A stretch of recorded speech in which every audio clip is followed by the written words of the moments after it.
Prezados irmãos, que a paz de Deus esteja em nossos corações. Os bons espíritos medirem a intuição necessária para transmitir a mensagem dessa noite. Eu trouxe hoje, para nós refletir um pouco, sobre o capítulo 3 do Evangelho segundo o Espiritismo, que trata sobre os diferentes estados da alma na erraticidade. Erraticidade, para aqueles que não sabem, é o tempo que o espírito permanece no espaço entre uma encarnação e outra. Conforme vocês sabem, o espírito reencarna muitas vezes na Terra. E quanto tempo ele vai permanecer no espaço? Isso depende da evolução espiritual dele e também de como é que ele está se sentindo lá. Muitos nem querem retornar mais, de tão bom que é. Outros vão para alguns lugares que não é lá tão favorável e querem voltar logo. Mas tudo vai depender da permissão divina. Falar em morrer, em desencarnar, numa época dessas em que estamos em pleno tempo de carnaval, fica um pouco difícil para mim. Principalmente porque as pessoas estão mais ligadas nas festas, né, na folia. Mas o Espiritismo não condena o carnaval. Porém, temos uma certa exceção para aqueles excessos que as pessoas fazem durante os reinados do mundo. Principalmente porque isso atrai muitos espíritos inferiores e isso vai baixar a vibração da Terra. Mas a pessoa, sabendo se comportar, pode fazer o seu tempo de alegria sem perturbação nenhuma. Tudo vai depender de cada um. Divaldo Franco, no livro Vida Feliz, aconselha que de vez em quando devemos dedicar algum tempo para meditar a respeito da morte, porque ela é certa e pode chegar a qualquer momento. Por isso, temos que estar preparados como se todo dia fosse o último dia da nossa vida terrena. Quem está preparado para uma viagem, geralmente não esquece das coisas. Aquele que não se prepara para viajar, muitas vezes, se esquece, por exemplo, de pagar uma conta. Hoje em dia, existe essa facilidade, nós temos o celular, é só ligar para alguém que ficou em casa e pedir: olha, fulano, paga para mim tal conta. Mas lá do outro lado, não sei se vai ter sinal para celular. Então, é bom a gente se preparar todos os dias, né? Mas o que acontece quando a pessoa desencarna? Desencarna quer dizer, para aqueles que não sabem, é sair da carne, né? Desencarnar. Quando nós viemos para esse mundo, nós encarnamos num corpo de carne. Quando saímos daqui, nós desencarnamos desse corpo. O corpo se dissolve na Terra, mas o Espírito continua a viver. E nós somos o Espírito, nós não somos o corpo de carne que vai ficar aqui. O corpo de carne serve apenas de instrumento para nós passar pelas nossas provas terrenas.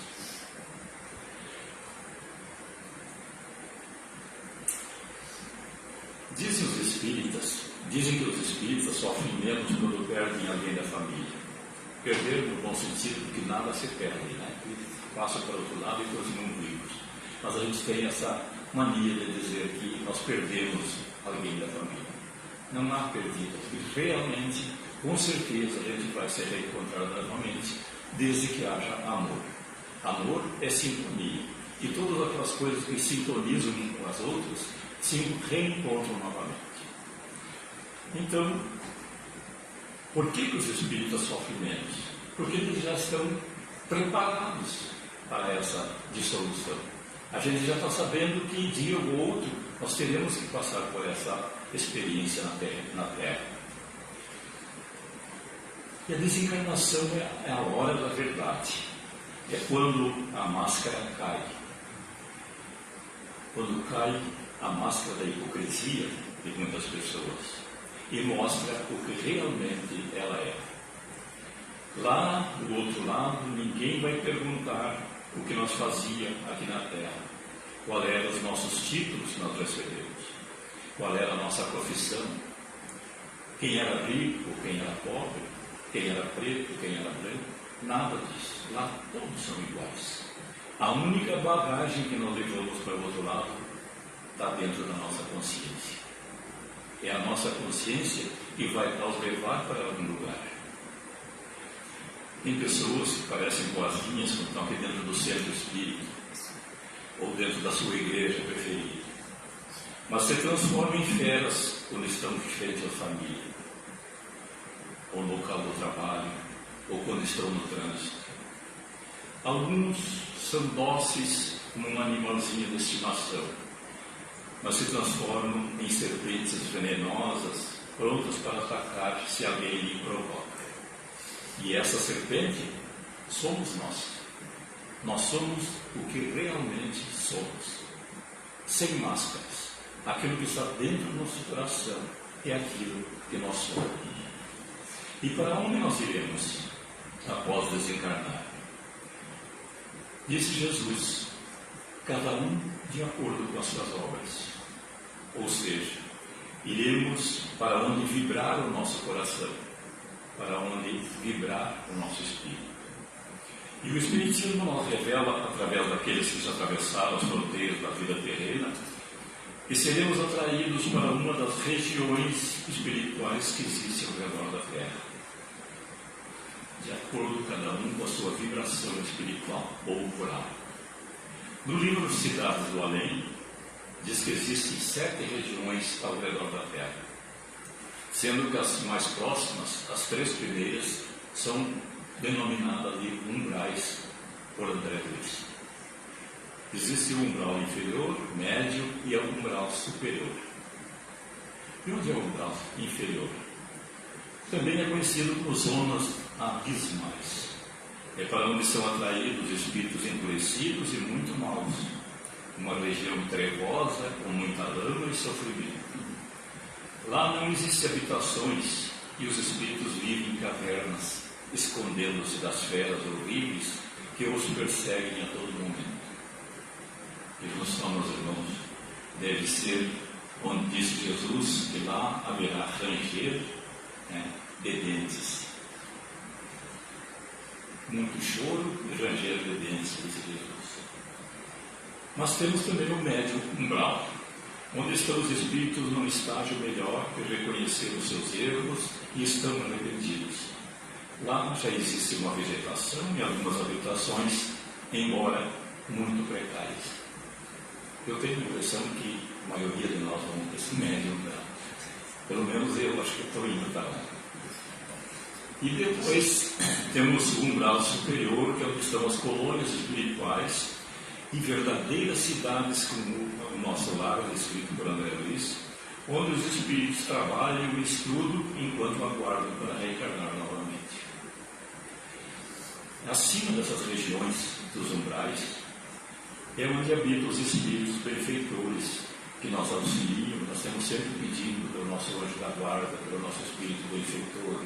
É lá que eles estão. Estão mais próximos de nós do que nós pensamos. Estão ao redor da Terra, não estão lá no outro planeta. Não, estão aqui bem pertinho. Também ajudam a resgatar aquelas almas que estão lá nos umbrais mais inferiores. E aqueles que permanecem na nossa casa também tem. Quando a morte ou a desencarnação é uma passagem tão tênue que a pessoa não se dá conta que passou para o outro lado.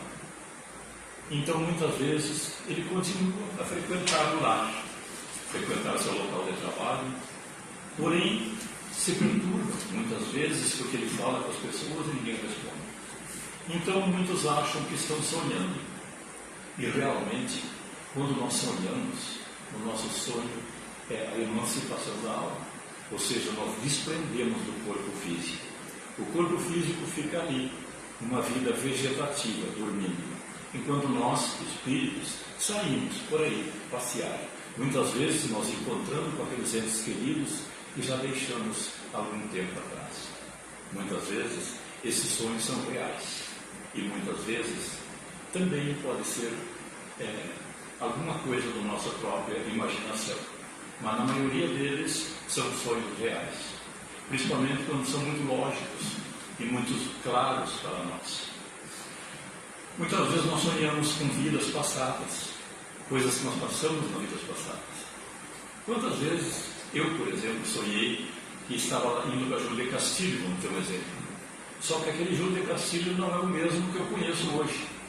Era outro Júlio. As ruas eram diferentes, as casas eram diferentes. As casas que eu residia, onde moravam meus amigos lá, não eram as mesmas. Então, o que é isso? São cidades espirituais que estão acima da cidade material. Tipo, aquela que o André Luiz citou, né? Nosso lar.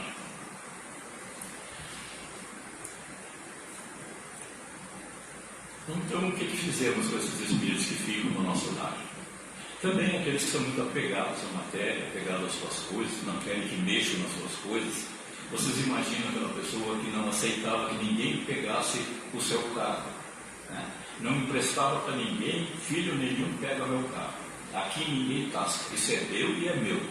E aí passou para o outro lado. Todo mundo pega. Imagina como é que vai ficar essa pessoa. Ele vai chegar ali, vai esbravejar, mas ninguém vai entender nada, porque ninguém está lhe ouvindo. Imagina a situação que fica essa pessoa, né? Por isso, o Espiritismo aconselha o desapego. Nós desapegar das coisas materiais, principalmente daquilo, das fortunas, do dinheiro, nossos bens materiais. Claro que nós precisamos conviver com eles, porque ainda estamos na matéria, mas sem apego, sem pensar que nós não vamos conseguir viver sem aquilo, porque um dia certamente nós teremos que deixar. Algumas pessoas sensíveis conseguem perceber quando esses espíritos estão do nosso lado. Sempre não ouvem, mas tem uma leve percepção que alguém está ao seu lado. Muitas vezes um abraço, muitas vezes ele enxerga numa cadeira, vai sentar e parece que já tem alguém sentado ali naquela cadeira que ele costumava sentar. E às vezes, muitas vezes, ele está ali mesmo. Nem sempre ele vem porque está apegado à matéria. Muitas vezes eles vêm nos visitar, vêm em visita ao nosso lar. Também tem aquelas pessoas que aguardam o juízo final e ficam dormindo ao lado do túmulo, até que um dia acorde. Isso vai demorar muito tempo. Jesus falou, conforme João, no capítulo 14, que não perturbe vosso coração. Credes em Deus, credes também em mim. Há muitas moradas na casa do meu Pai. Se assim não fosse, eu vos teria dito, pois me vou para vos preparar um lugar. Jesus, será que estaria falando desses mundos espirituais, essas faixas que circulam o nosso planeta? Não. Aqui, Jesus está falando em outros mundos. Mas será que existem mundos habitados? Quem é que acredita que existe vida em outros planetas? Levanta a mão, quem é que acredita? Parabéns para vocês, todo mundo acredita, né? Até a própria ciência de hoje já começou a acreditar. E realmente, quando nós olhamos para cima numa noite escura e vemos esses bilhões e bilhões de corpos celestes brilhando lá no céu, são planetas, são estrelas, são outros corpos celestes que estão circulando pelo universo inteiro. A gente fica pensando, deve existir alguma coisa não desse outro mundo. São impossíveis de ser contados esses planetas. Meu pai era muito brincalhão, assim como eu. Uma vez eu perguntei para ele, pai, quantas estrelas tem no céu? E ele disse assim, 2.400.257. Se não acreditar, pode começar a contar. Estou contando até hoje, não terminei ainda. E pior, que ainda existem estrelas que a luz dela não chegou na Terra ainda. Existem mundos de informações.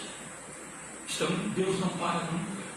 Por isso que Jesus disse, meu Pai está sempre trabalhando, e eu também vou trabalhar. E é por isso que nós estamos trabalhando, né, meu ex-presidente, aqui em pleno carnaval. Estamos aqui a postos. Porque Deus trabalha todos os dias. Ele está sempre criando, está sempre aparecendo novos planetas, conforme os nossos astrônomos estão dizendo que cada dia aparece uma nova estrela no céu.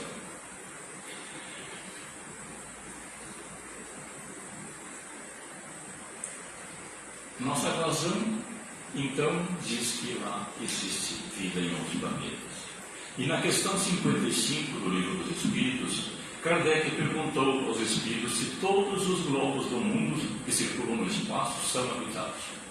E eles disseram, sim, todos são. E agora?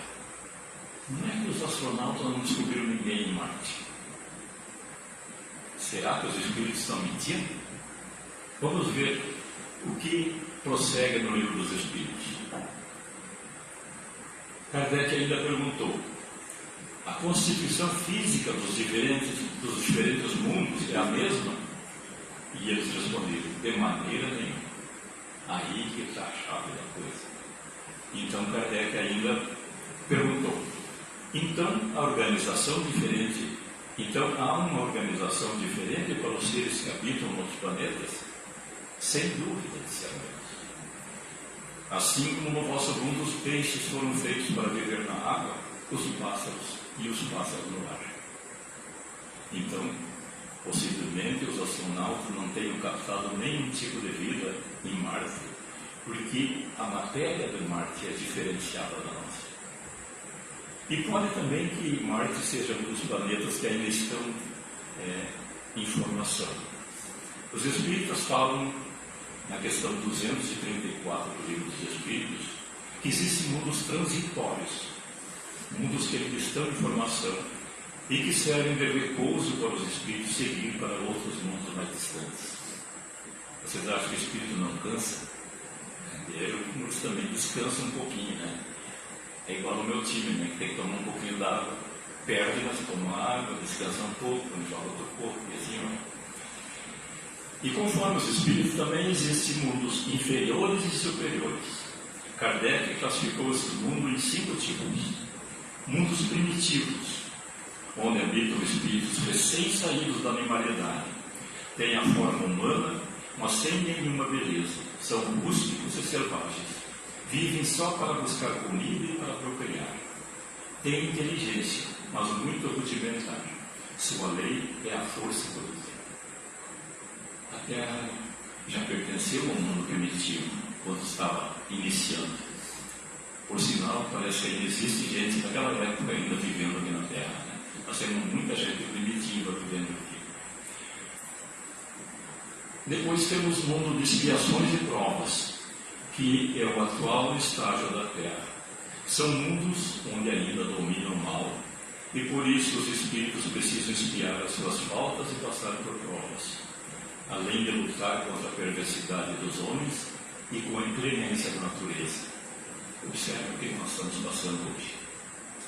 A perversidade dos homens e a inclemência, né? E a inclemência da natureza. Tudo é natural. Tudo faz parte do nosso mundo. Vocês vejam que nós ainda estamos no mundo primitivo, apenas um degrau acima do mundo primitivo. A Terra passou para o mundo de expiações e provas há muito pouco tempo, apenas há 4.000 anos. E para os espíritos isso aí foi ontem. E desses 4.000 anos para cá, crescemos muito pouco, né, minha gente? E ainda queremos passar para um mundo de regeneração. O próximo mundo é assim, mundo de regeneração, é acima do mundo de expiações e provas. Serve de transição entre os mundos de expiação e os mundos felizes. O bem predomina sobre o mal. A humanidade já está liberta das paixões, do orgulho, da inveja e do ódio. O homem ainda é carne, por isso sujeito a suportar provas, porém sem angústia de expiação.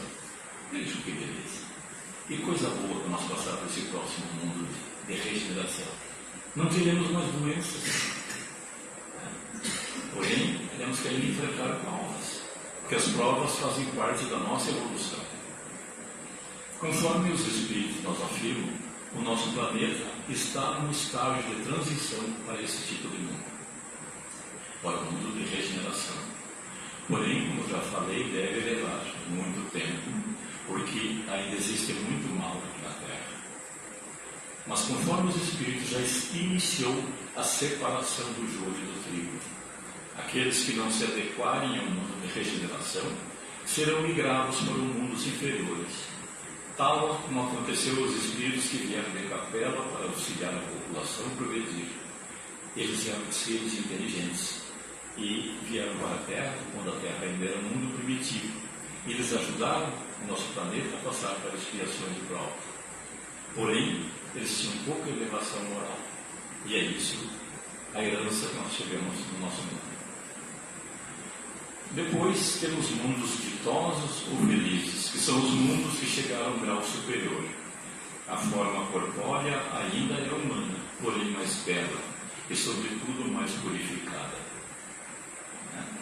Por isso, não estão mais sujeitos à doença ou deterioração que é a matéria corpórea.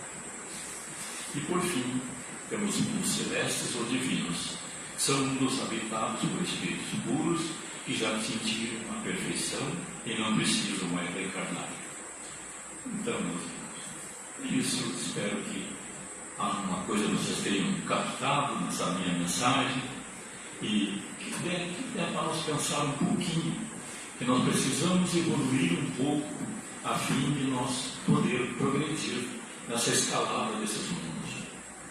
Não ter que nós retornar para o mundo de expiações e provas, quando a Terra passar para o mundo de regeneração. Com certeza, todos que estão aqui seremos desse mundo de regeneração. Estamos à procura da melhora. Quando a gente procura melhorar, já é um passo dado para frente. Pior é aqueles que não querem nem saber disso aí. Então, temos que ter misericórdia deles. Um dia, eles alcançarão a perfeição. Todos nós alcançaremos a perfeição. Uns mais tarde, outros mais cedo. A nossa evolução é como se fossem alunos do colégio. Uns estudam mais rápido, estudam melhor e passam mais rápido nas suas matérias. Outros ficam patinando na mesma série. Às vezes desistem de estudar, ficam um tempo sem estudar, depois retornam de novo, e assim o tempo vai passando. Mais tarde se arrependem do tempo perdido. Então, meus irmãos, nós vamos passar agora para o nosso passe, a preparação do nosso passe. Hoje é dia de passe para todos os que vieram aqui, também para aqueles que estão nos assistindo através da nossa live, que possam eles nas suas casas se sentir confortavelmente sobre uma cadeira. Se quiserem, pode colocar um copo d'água sobre a sua mesa para ser fluidificado. E vamos nos preparar. O silêncio, meditando sobre tudo que falamos aqui. Senhor, que neste momento possamos ser portadores da sua luz, que Ele cubra com a sua bênção todos que neste momento pedem pelo socorro espiritual, especialmente aqueles que se encontram doentes, enfermos da alma ou do físico. Tenha misericórdia, Senhor, daqueles que ainda não me conhecem, daqueles que estão paralisados no tempo. Perdoe pelas nossas fraquezas e pelas nossas ofensas.